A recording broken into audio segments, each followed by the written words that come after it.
All right, so you've all had a chance, everybody's walked over the pads? Yep. What did you notice? It changed every time. I did 3 cycles and it felt different each cycle. Cool, so different every cycle, 3 cycles. Yes.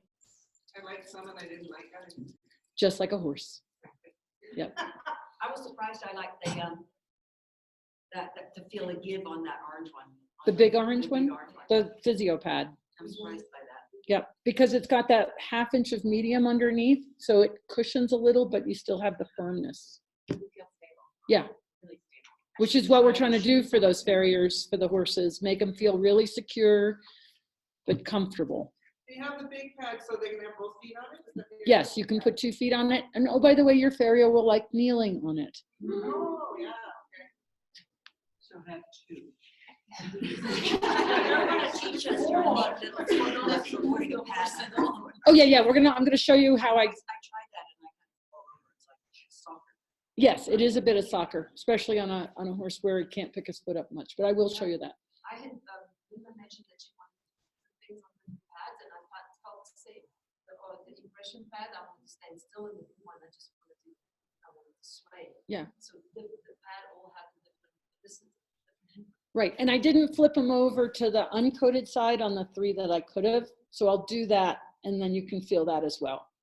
So on the firm, on the green, the purple, and the blue, when you turn it over, you have a different surface. Okay, so that means for those 3 pads, you have 6 surfaces to play with. So we have to look at the hearts in there. Hard is And I can feel my shoulder blades.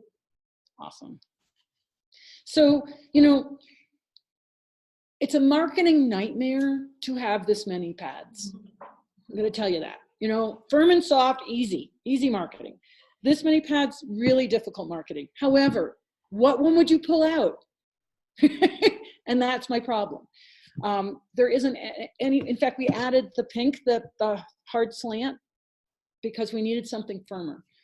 And this is where one of the ideas that's happening in Holland right now is they're going to have pad parties, and somebody's got a set of pads, and everybody gets together, and they're going to see which horses like which pads. But of course, it's going to change.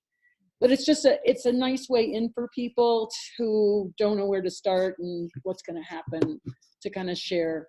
So you know, I've got to work on all that. But the reason that we have the different surfaces is because each one has a different property, and that different property brings up a different feeling, a different thought, a different movement, and then you can stack them. So you can stack too high, you can stack, I typically stack starting with the hard pad down, and then I'll put something on top of it. With some of these horses, like when I first started seeing Felicitas do 3 stacking all the time, I was like, I got to go up there and see what she's doing, because this is like not what I intended. And when I got there, you could see that there's something in the horses when they get up on that stack. It's almost, I can't explain it. It's not the same as one pad. But you wouldn't start with stacking. That's like, you know, advanced. And again, if the horse doesn't want the stack, he takes off. He slides it. He unstacks them.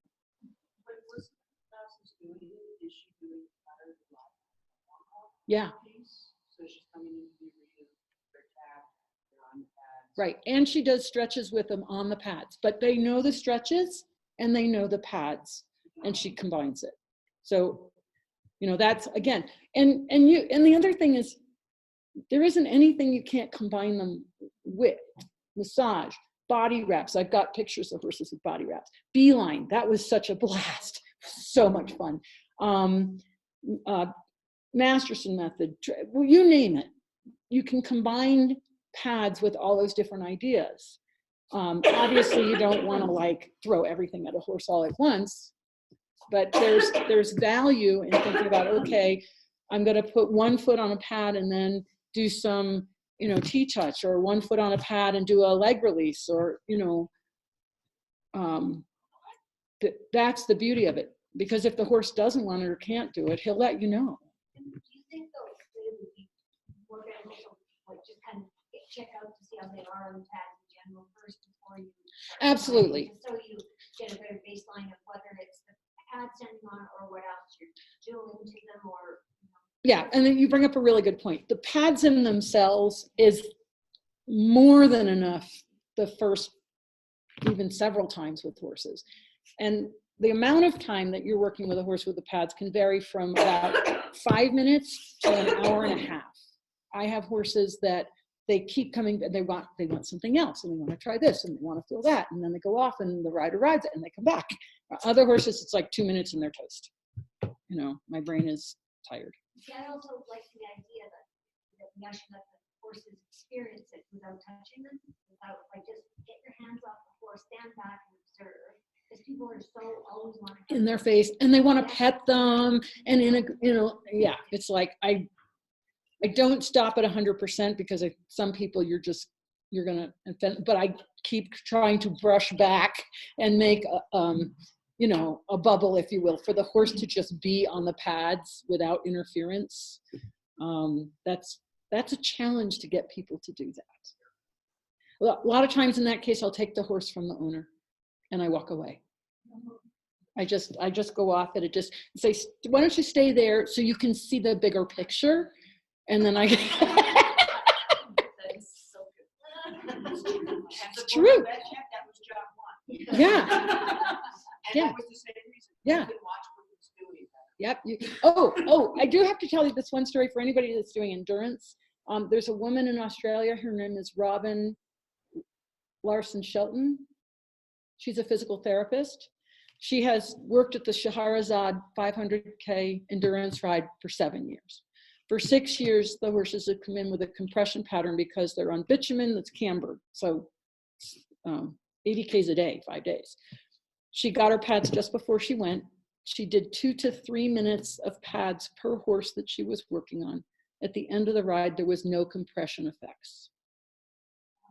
What was visible? They didn't have the pattern, whatever the pattern is that she was seeing, because she did not see it at the end of the ride. I can't tell you what the pattern is. Is it in the body or in the imprint? I would- or in the what? The horses didn't have that tension and that, whatever that compression pattern of pounding on the roads Was she doing it before or after? at the checks, at the holds. And she said the most she could do is 2 to 3 minutes. And she wasn't doing all 4 feet. I don't even know what her protocol was. Was she doing it before as well? At the checks, as far as I know, because that's when she was seeing the horses. And I could get more details from her, but to think at how little it took to make how big a change is kind of what I'm trying to say here. Very little, huge difference. And she didn't have the hard slants. I know she didn't have those. I don't even know what she was using. And I don't, these horses had never seen pads before. So, so that's the kind of the broad picture. And here's where it goes out to you guys. We all have experiences with the pads, and every time I turn around, somebody comes and tells me a story that totally blows my mind. That's not something either I thought about how to use them or where to use them or what happened. And so what I'm hoping is that we can kind of develop this community where we can share, because I get these, will it work with shivers? Well, I have an N of 1 where it helped the horse with shivers so the fairy could shoe the horse, but I only have 1 horse. So I posted on the Facebook group, how to deal with a neurological horse. If somebody asked me, my horse has EPM, I always say, check with your vet. Is the horse currently under treatment? Those are my first things that I say. And then if so, and it's okay, and typically after the horse is under treatment, although you'll find neurologic horses using the pads, they can't do it. They get really upset. But then walking through the protocol and adding things like your protocol for the neurologic horses. And we have EPM horses that are back to showing second level, that were dysfunctional. So we all come across different populations of horses in different environments. And I think if we can kind of share our experiences, then when someone asks the question, we can go, oh yeah, somebody had a horse and this is, and it helped here. Because I will never say to someone, this is going to solve your problem. Okay? When someone comes to me and says, is this going to help my horse who has blah, blah, blah, blah, blah, I'll say, well, we had a horse like yours and this is what happened. Or I don't know, but it's certainly worth a try. But I will never tell them this is going to solve your problem, because I don't know. Really nothing.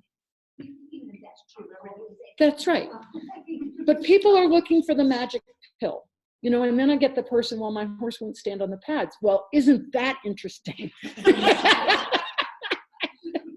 You know? So I have a question. So I know that when I've seen with some of your videos and whatnot, you talked about the horses are staying there and they're just really just standing there. At some point, you'll ask them to walk off. Is there a point in time that you decide, okay, now it's time to Yes. move, or do you just leave them there until they want to step off if they stay there a long time? So the answer to your question is, if this is the horse's first experience with the pads, I want to take them off the pads and walk them after about a minute or so. And the reason for that is that I always say horses can't tell time. They don't know when it's going to end.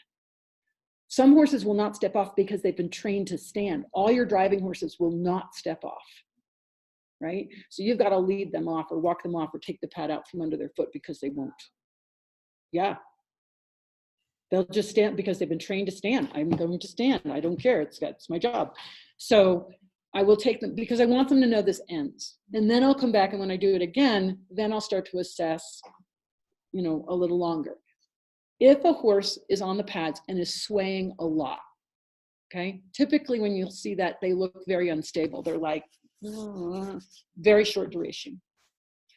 If I see a horse that gets on and is very still, I'll leave them longer, maybe, you know, 2-3 minutes. I watch for signs.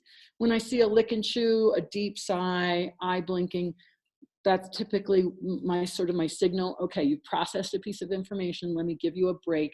Because as we know, most of the processing happens afterward, off the pads. And so I've got to give that nervous system a rest. I've had people leave horses on pads for the first time for an hour on 4 pads. I totally freaked out. The horse was fine. It didn't want to get off. But I always tell people, we have to be good parents. And the horse doesn't know, because you can make them really sore. The horse doesn't know that this might make them sore. And I always tell people, if you're starting a new exercise program, you wouldn't stand on the Bosu for an hour, would you? Right? Because you're working all the little tiny postural muscles. So you can always err on the side of shorter duration and come back later, as opposed to longer, make them sore, and now the horse is like, I'm grumpy. When you were saying still, you didn't mean rigid, you just meant quiet, all right? Sometimes they're rigid, sometimes they're still. A rigid horse, what I've usually done is move them off, brought them back again. Yeah. It just because sometimes it's like waiting for it to end. Well, that's like exactly. Or it's just there's some processing time about experience. Right. My first experience was 15 seconds, and I timed it. So sometimes it takes you a little while to get the horse on whatever combination you're now working with. If it's 3 pads or a stack pad, it's going to take a little longer. But I really watch the horse. I really watch to see what the breathing pattern. So you'll see some horses show a very stressful breathing pattern when they get on the pads, like they've been running. And I don't see it as negative, but I see it as a lot of activity, right? So then again, I'll when in doubt, err on shorter rather than longer, and more longer rest. And you always got another day to come back and do this again. That's what I always think about. There's always another day. Does that help? It's so much standing there and looking at that horse that's important, and seeing, okay, he's really quiet, but there's a lot of twitching going on, or he's really quiet and his neck is coming down and he just needs a little longer for it to just drop a little more. And so it's that, you guys, that's the beauty of of team people doing this, is you all already have all these skills. We're just giving you another tool, whereas working with people that don't have the observational skills and the understanding of less is more, and the understanding of really pay attention to what's, in front of you and giving them rest. I mean, that makes it simple for you guys, because you. When you think then there are a lot of horses who have been taught stand still no matter what. So I would think that would be a really important sort of initial screening kind of thing, maybe through some TTouch work maybe they need to learn. Yes, you tell me how you feel. You have a choice here, maybe Right. in some different ways, because if they feel like somebody looking at you needs Stand to there. stand still, you want to know that before you Yeah. did too much to be sure that they knew they had a choice. And that's my, you guys have that skill so you can do that discernment. When I work with people that don't have those skills, it's short duration. You know, if you walk them off, you can always put them back on. Okay, any other questions? Do you always have the horses stand on them without a rider first? No. I saw some video the other No, day.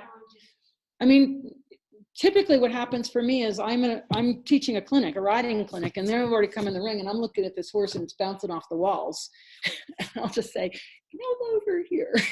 And I assess when I walk up with the pad, if that horse gives me any indication that he's concerned, I take them off. And if not, I'll just put the pad under the foot and let him walk off. And I'll do that too. Pretty soon the horses are on my shoulder. The biggest complaint when I do it mounted is the horses will not leave me. That's not my problem. What I want is that horse, when I'm teaching riding, is I want that horse to feel he's got a safe spot. Somebody's going to look after him. And if that's me, that's fine. So that means if the rider gets in trouble, he's going to look for somebody who's going to help him, and that's me. So you know, if the horse is really quiet, I won't, but I'll probably at least half the horses that come into the ring, and I'll do it on the first day. And then some horses I'll do the next couple of days, but most of them by then will stand quietly and I can climb up on a mounting block and reach the student. And that's typically how I'm working. Okay, are we screen sharing again? You are, you still, you just have to get everything. Oh, okay, resume. But then my, How do we get away from, oh, she has to Just do gotta that. pick a video. Click on the It's video. different. do I need new share? Just, oh, yeah, okay, I think it's new share. Hang on. You just need to go into the share. You have to go to gallery. Got it? Should say SURE FOOT. We do. Yeah. This is a video, huh? No, it's a PowerPoint. Okay. I'm constantly playing with the words that I use to talk about this stuff. Nobody knows what the hell equine self-awareness is. Yeah. And Edie Jane came up to me at the break and asked about like new organization. So, how many of you have read The Brain's Way of Healing? Okay. It's by Doge, Norman Doge. It's a great read. It has a whole chapter on Feldenkrais, but the piece that was stuck with me the most is they had this little device that they would put up on people's tongue and have them move to help them recover from MS and Parkinson's and loss of function. And at the end of the chapter, it describes different time frames for healing. And that's what stuck with me. So it talks about like people can go to this clinic and in a weekend they couldn't sing and they walk in and they're walking out singing. That's immediate change. And then you have short-term change, and I think of that as about 6 months.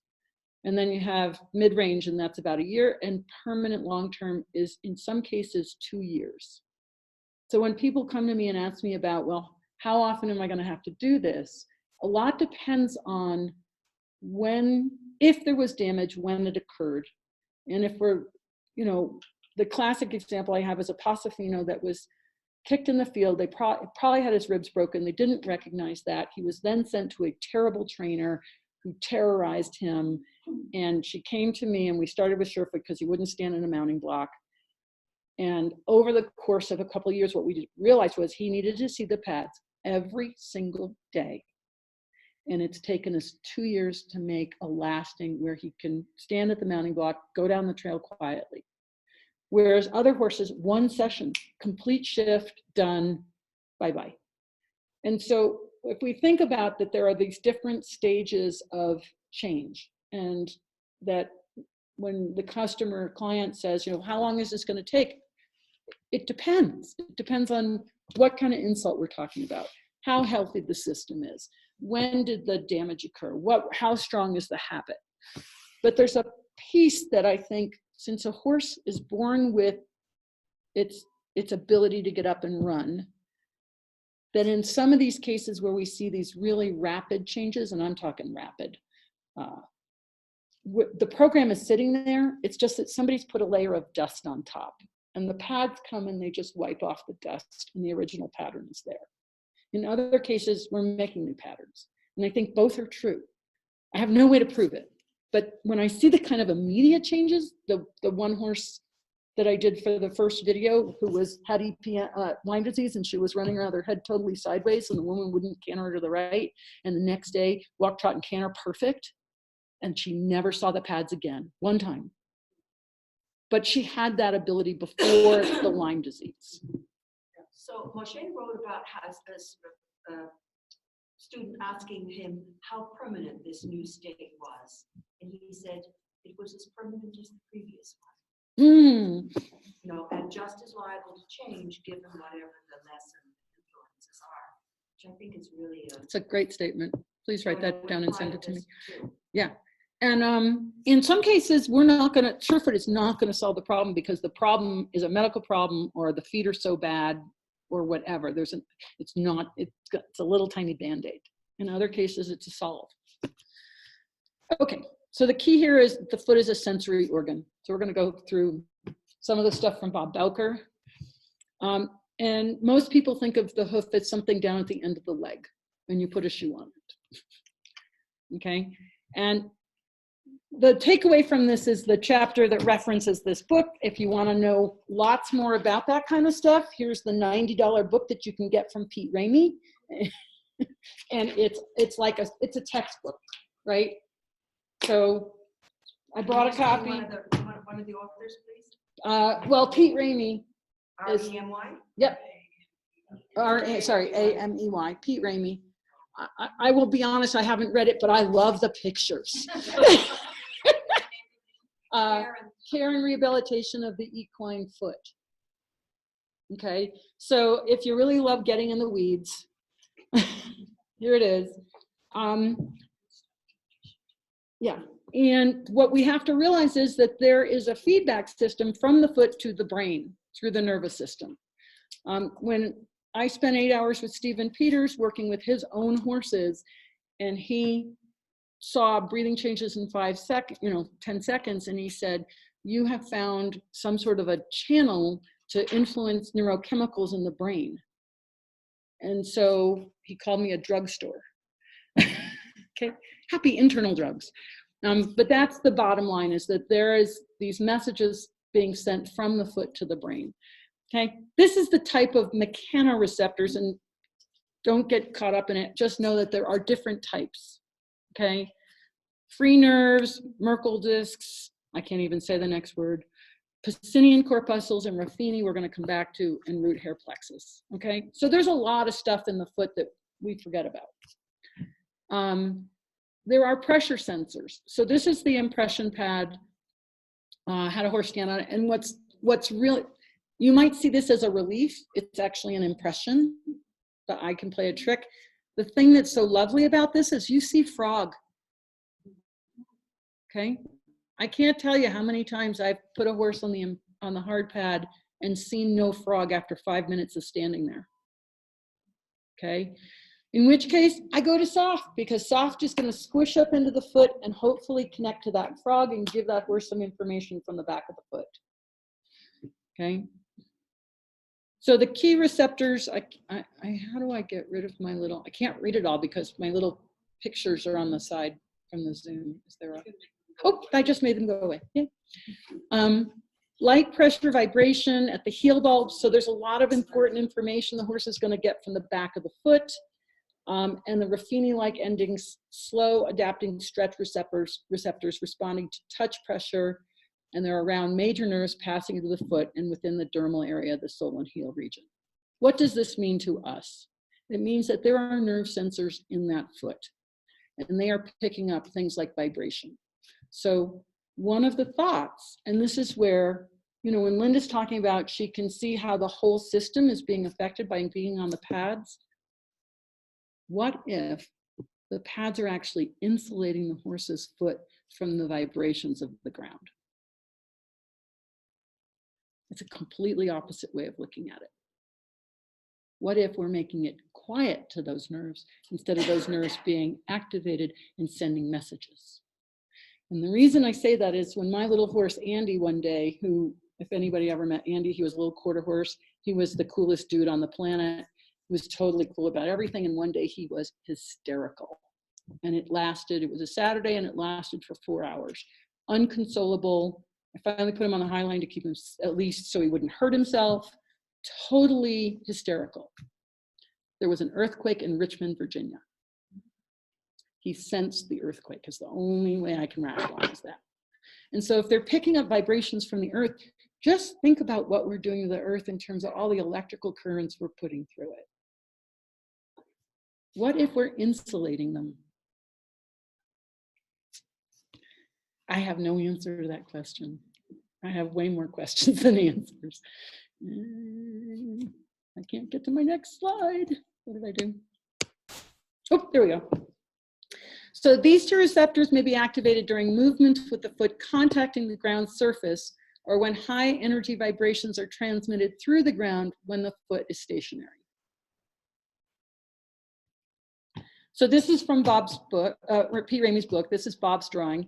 And it's just showing you that the Pacinian receptors are back in the heel of the foot, and the Ruffini-like endings are in the sole of the foot. Okay? So that's just some of them. And the sensory structures in the foot are activated by physical deformation of the nerve endings and do not necessarily require conscious perception to respond immediately to stimuli.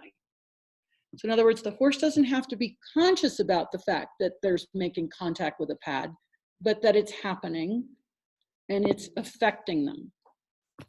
You see a level of conscious that comes in with the horses in that I want to get back to the pad. This is the pad I want this under this foot. There's that self-awareness piece, but there's also this unconscious piece of perception that we have too. You know, when you guys walk and you put your foot on the ground, your brain is doing all kinds of things, making sure what's the ground like, where's my load, how's my head in relation to my foot, otherwise you fall down.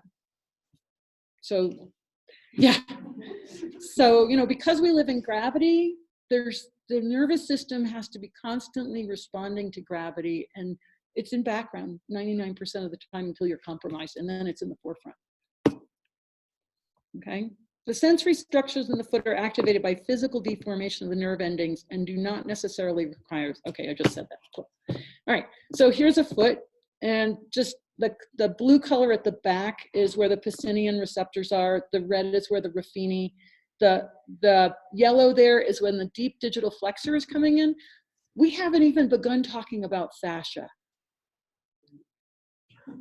right? We haven't even gone there. So fascia, you know, they talk about that as having its own intelligence. And so when you think about you're putting a foot on a pad and it's going to give, it's going to put different sensations into the fascia, it's going to have an effect.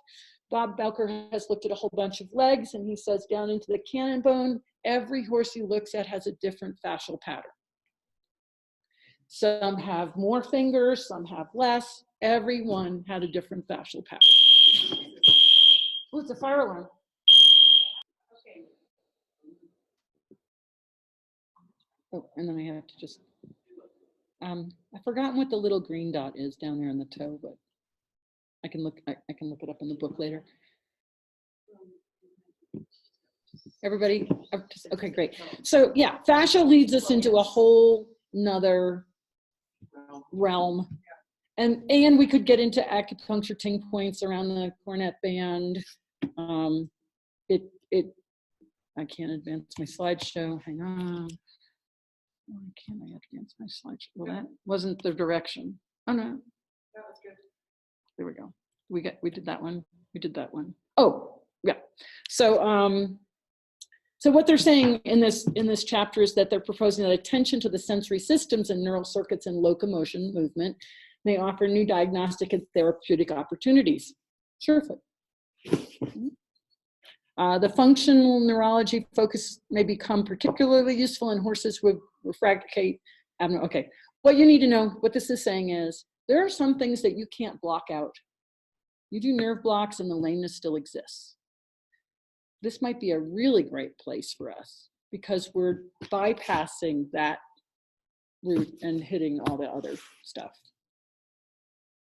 Okay, so then we just get into lots of questions, right?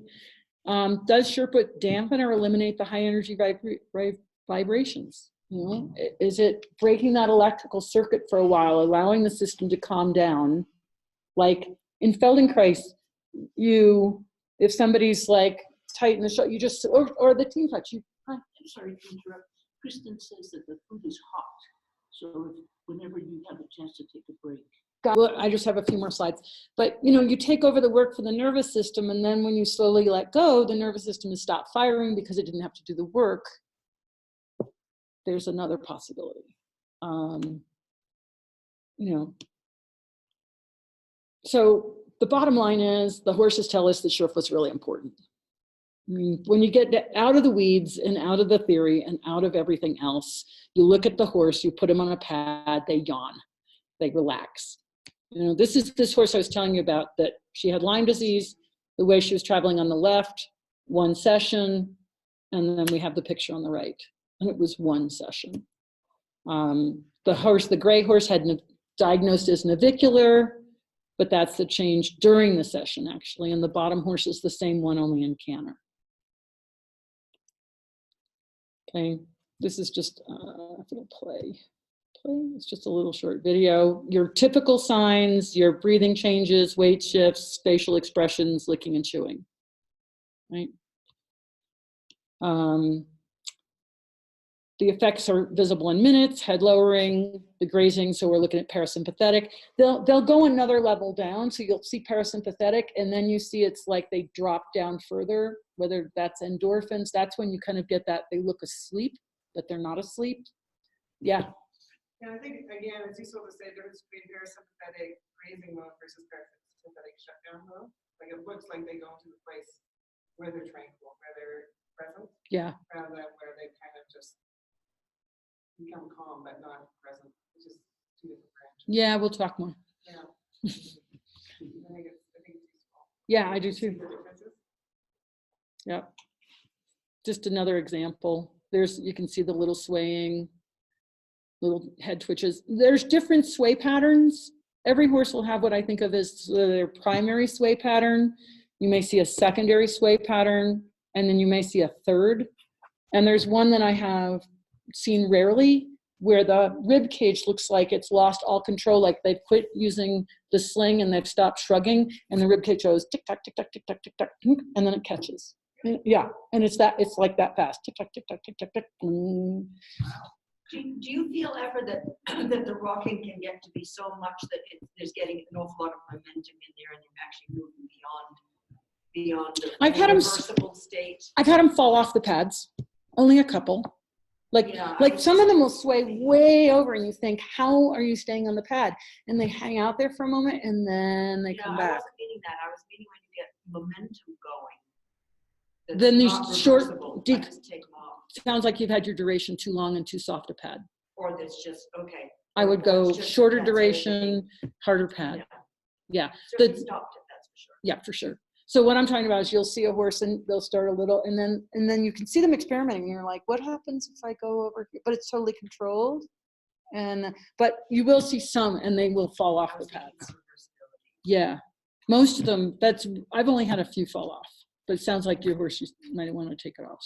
Okay, so we just see all these positive results: changes in behavior, improved posture, greater confidence, deeper relaxation and relationship with the owner, and lasting tranquility. Okay, so the beauty of SURE FOOT is that it's super simple. You know, I mean, the thing that I always say is keep your hands away from the hoof. The first time you put a hoof on a pad, you really got to pay attention. And then it's, you know, if you can pick up a hoof, you can do SURE FOOT. And given the choice, the horse knows what he needs better than we do. Cool. End of slideshow. Yay, in time for lunch.